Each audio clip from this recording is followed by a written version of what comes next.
Esse daqui é um dos quadrinhos que mais promete no cenário nacional.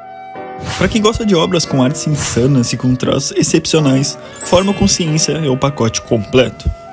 E talvez vendo esse traço e essas artes o traga lembranças de outra obra nacional famosa. Isso se trata pelo motivo dele ter sido o mesmo artista de Ordem Paranormal. Sim, a obra de Selbit. Criado por Aquila, Forma Consciência é sobre um mundo repleto de pessoas com aspectos animalescos, demônios e criaturas que exalam violência e maldade. A história em si se trata sobre uma mãe em busca de sua filha desaparecida. E nessa jornada ela conquistará aliados e muitas emoções. Mas por conta de seu poder, ela terá que lidar com inimigos mais poderosos ainda e maldosos. É um mangá insano sobre demônios, sangue, espadas, mas principalmente amor. Atualmente tem um total de 17 capítulos e pode ser lido gratuitamente pelo site Flipthrough. E eu vou deixar nos comentários e na descrição para vocês acompanharem também, que vale a pena demais. E antes de falar mais um pouco sobre a obra, eu queria pedir humildemente para vocês deixarem o like e se inscreverem no canal se gostarem do vídeo, porque isso ajuda demais o canal, que tá com um algoritmo muito ruim, porque faz tempo que eu não posto vídeo. Então qualquer ajuda com like vai ser de imensa ajuda. A história desse mundo é apresentada como a história de um ser divino que se tornou o pior dos demônios. Mas antes disso, a gente tem a história de dois irmãos. O irmão mais velho, chamado Kenso, era um jovem forte e ágil. E por outro lado, o seu irmão mais novo, Kouki, era um garoto corajoso, mas sem as habilidades do seu irmão. E por mais que ele se esforçasse, seu irmão Kenso sempre estava um passo à frente. E esse esforço tinha um objetivo, a sucessão do clã Kawoku. E sempre que havia duelos entre os irmãos, o resultado era o mesmo, com Kenso sendo vitorioso. E mesmo tendo essa diferença clara entre os dois, nunca houve um sentimento negativo ou maldade pelo outro. E a infância deles sempre foi cercada de guerra, e em algum momento eles fariam parte dessa guerra. Então, quanto adultos, eles foram enviados ao campo de guerra. E como esperado, Kenso se destacou rápido e logo alcançou o posto de general no exército do pai. E a batalha foi intensa, na qual tinha o objetivo de dominar territórios. Infelizmente teve diversas vidas perdidas, porém o que realmente importava era a conquista de Kenso. Mas com o tempo todo esse ódio visto e falado sobre Kenso em meio à guerra, o trouxe uma mente deslumbrada de ódio e raiva. Isso fez acreditar que para derrotar um monstro seria necessário se tornar um. E com certeza toda essa pressão em cima de um garoto que cresceu na guerra o transformaria em algo vazio. Mas com esse tempo esse vazio foi se transformando em um monstro interior. Kenso era uma criatura que tinha poderes espirituais sobre a maior parte das criaturas do planeta. Porém, utilizar seu poder era considerado um crime de guerra imperdoável. Porém, para ele, naquele momento, nada mais importava a não ser acabar com a guerra. E assim foi feito. Em uma noite, Kenso finalizou o rei inimigo e sua família inteira com seu poder espiritual. Por mais que com isso a guerra tivesse acabado, ele jamais seria perdoado por este crime de guerra. Então ele voltou para sua terra esperançoso, achando que ia ser vangloriado e recebido com amor e orgulho, mas ele apenas recebeu olhares de medo, tristeza e desgosto. E sendo afastado por todos, Kenso foi banido do reino dos espíritos. E ao finalizar essa pequena história, descobrimos que na verdade o narrador dessa história se trata de uma mulher que está contando para sua filha chamada Izuna. Uma relação muito linda de se ver com esses painéis aí incríveis, com a promessa da mãe para a filha de que ela nunca estará sozinha. Deixar claro para vocês que esse capítulo na qual comentei a história não é o primeiro, porém eu achei interessante citar antes para trazer um sentido a mais para a obra.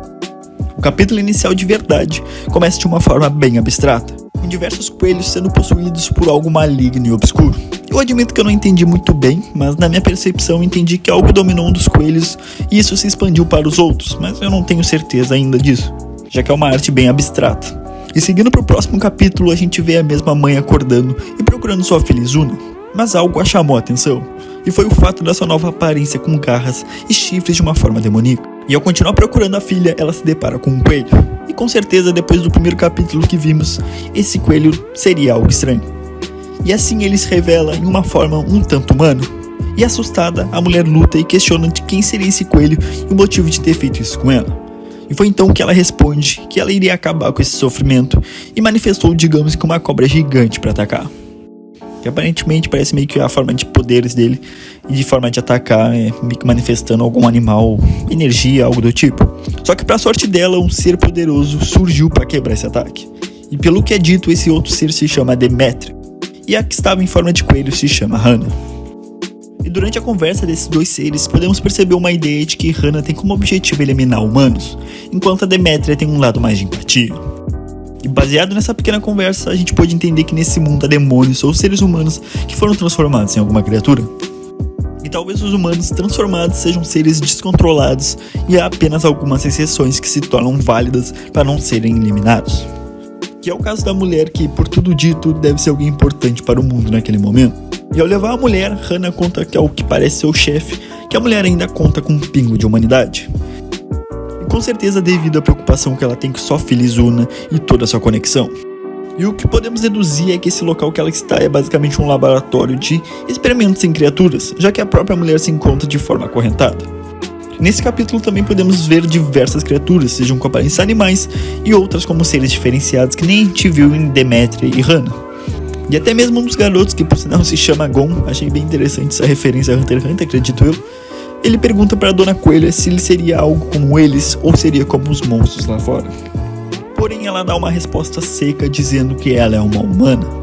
Isso me deixou em dúvida em saber afinal quais são os tipos de seres vivos nesse mundo. A gente sabe que há monstros que talvez sejam considerados demônios, e também existem humanos, e ao que parece existem esses seres que é basicamente uma fusão entre humanos e animais. Mas com certeza a gente vai descobrir muito mais sobre esse mundo com o passar dos capítulos. E já no capítulo 4 a gente tem um pouco mais de ação e uma cena de perseguição na qual o que parece um ser humano está sendo caçado por uma criatura animalesca. E ao ser emboscado, no último momento uma salvação surge. De uma forma insana, utilizando correntes, ela o salva desse monstro. Mas quem será essa mulher que o salvou? Com essa pequena aparição, tudo indica que seja a mesma mãe antes de ser capturada. E voltando para saber mais sobre ela, Boru, que é o chefe, e Dona Coelha, responsáveis pela captura dela, a libertam para conversar mais e saber tudo sobre ela. O problema é que nem ela mesma sabe quem é e como foi para lá. Porém, Boru decide contar um pouco sobre quem são eles e a história que os contorna. E para deixar tudo mais tranquilo, eles utilizaram uma poção que inibe os poderes e garras dela para evitar confrontos e formas dela se rebelar. Então, caminhando sobre o local, o Boru explica que o lugar na qual eles estão se chama Vila Zoku, um lugar com o objetivo de abrigar crianças, e que apesar disso eles não têm envolvimento algum com o sumiço de Izuna, e que na verdade o motivo de trazerem ela é por causa de uma lenda, e essa lenda se chama Kensu, e essa lenda diz que quando o Kensu caiu na Terra, sua presença transformou humanos em animais, porém isso tudo não passa de uma mentira, e que na verdade ele mesmo as despertou, e foi ele quem trouxe o que faltava para o que o mundo se tornasse o que é hoje. E foi a partir daí que os humanos começaram a nascer em formas de animais. E mesmo os que não nasceram com partes animais, ainda continham a essência em algum lugar da sua alma ou corpo. E o fato de nascer seres híbridos, conflitos foram criados. Então, para proteger as crianças, eles decidiram criar essa vila para abrigar elas. A mulher até mesmo questiona de forma irônica de que forma ela tem a ver com isso. Então Boru explica sobre a existência de demônios, e que na verdade o criador deles é ninguém menos que o próprio Kensu, ele que os cria e controla. E tudo acontece a partir de um pacto na qual ele pede apenas a humanidade em troca para sobreviver e se alimentar. E lendo isso depois de saber a história que eu citei dos dois irmãos no início, a gente pode meio que entender o motivo de Kensu se alimentar de humanidade, já que ao cometer o crime de guerra ele teria perdido a sua. E é bem legal ver essa conexão. Então esse seria o motivo de terem sequestrado aquela mulher, pois ela pode ter sido mais uma que fez o pacto com Kensu. Porém não acaba por aí. Uma bruxa profetizou que todo o mal de Kensu chegaria ao fim, e o desejo de libertação de todos chegaria ao fim em um único ser. E o Boru acredita que ela seja o ser da profecia.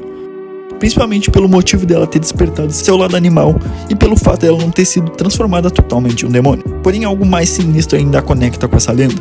E é o conto que 10 anos atrás houve uma batalha sangrenta em um castelo em que todos saíram mortos. E quando encontraram essa mulher, ela estava com a mesma máscara utilizada pelos samurais, indicando que ela fez o pacto naquele dia e sobreviveu graças a eles. E ao ouvir isso, a mulher da profecia aceitou se tornar o dragão para proteger sua filha. Que por sinal ficou muito foda essa arte aí com o dragão de fundo. Não sei se eu vou conseguir mostrar no YouTube completamente ou vou ter que borrar um pouco, porém tá linda demais. E eu vou parar por aqui porque eu acho que já deu uma parte 1 bem legal dessa obra. E ainda faltam mais de 10 capítulos, mas tudo depende do feedback desse vídeo aqui. Então se curtiu e quer ver mais, deixa o like e comenta, por favor. Falando um pouco sobre a minha opinião sobre esse quadrinho, eu achei ele muito foda, tanto por ser nacional, e particularmente eu sou muito apegado na arte das obras. E o que me chamou a atenção foi essa arte leve e meio que abstrata, que parece ter sido feita de um pincel que dá um toque magnífico pra obra. E sem falar da história que mescla diversas criaturas e com certeza tem um enredo envolvendo guerra e diversos seres do passado, me chama muita atenção.